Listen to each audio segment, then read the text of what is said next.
Good morning.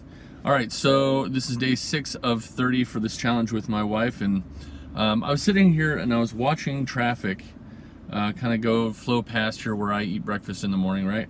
And I see all these people going off to work, and they're all driving very different cars.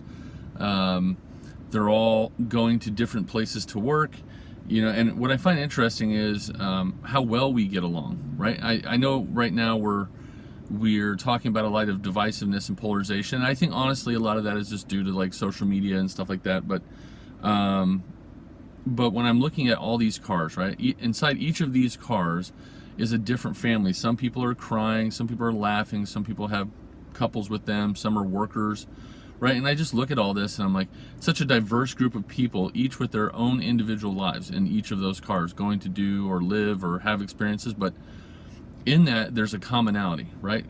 You would think for all that difference, it would be chaos, right? But underneath it, there's this fundamental like thing about being human. We may watch the same TV shows at times, or we'll talk about certain deep values that we all hold, and that's kind of what makes our society run. And I know right now. America's pretty young, and I think it's kind of cool in the sense that we're very up in arms about what's going on right now. And the reason why I say cool is, for being as young as we are, I think in some cases we feel that we've reached a point where, oh, well, we should be over this, or we should be beyond this, which says something about, I think, the American spirit, about like, that we have this idea that we should be at this point of something great, not realizing that, it's going to take some work and continuous work to get there. I hear people go, it's worse than it's ever been, and that's not true. If you study history, we're actually in places now where it's better than it's ever been. I know that doesn't seem right, but it's true. There's times in this country where, I'm married to a Puerto Rican. The godmother to my child is Jamaican, and if you would have talked about that 50 years ago or 60 years ago, that wouldn't have occurred. We could have been killed for that. There are cures coming up for diseases that 50, 60 years ago the technology didn't exist. And I think the fact that we're seeing people, like when we talk about war and getting into war, people are highly critical of that. And if I hear one argument saying, okay, that's a necessary evil, like it's going to exist, but the fact that we're going, hey, there should be alternatives to this. These are all positives, right? They don't seem like it at the time, because it just seems like the loudest people on the TV or the loudest people on videos can, they seem to be the impact for everyone. But I don't think that's the case.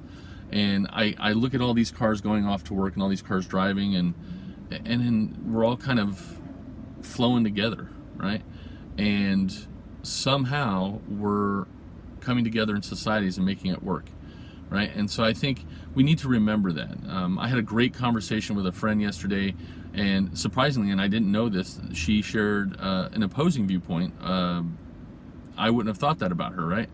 And we got to talking about it, just about what's going on in the world right now, and she said, usually these conversations that I have with people devolve into shouting matches, right? And you're explaining it in a way that kind of logically makes sense, and it's really interesting to have this conversation. And that's kind of my point, is I don't think I think we let the loudest people win because they're loud, but I think overall that people are willing to sit down and talk to each other, and I think you need to be. If you have people that don't, I guess, share your viewpoints, attacking them doesn't do anything. And I understand. There are some things that we feel like you have to stand up for, and I agree to that. I mean, there was some rhetoric that was brought up so high to where somebody got in their car and killed somebody at a rally. That's taking it to the umph. But I think one of the things is that beyond that, we really do need to sit down, not yell, not scream, because that really doesn't do anything, but to really sit across from each other and go, why do you believe this? Why do you see this? Why do you understand that?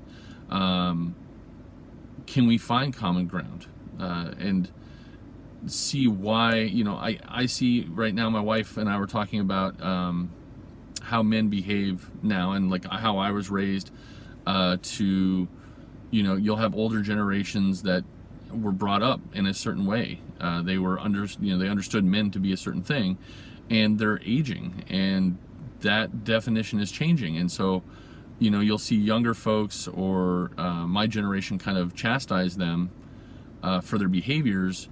And I go, that's, rather than chastise them, try to understand where they're coming from, what they grew up with, what they understood.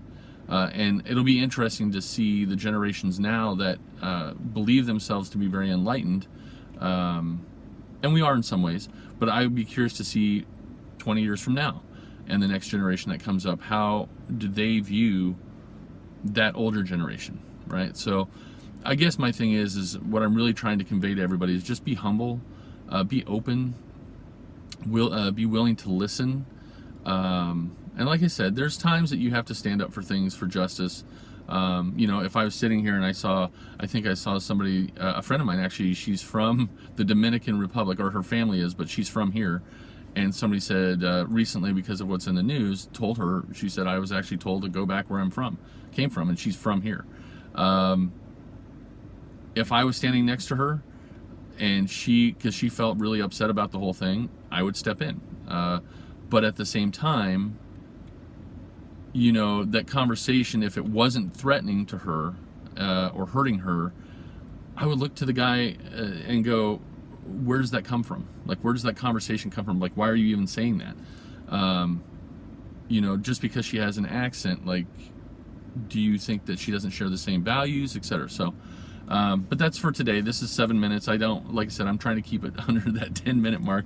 But I think just be kind to one another and take that time to listen to each other.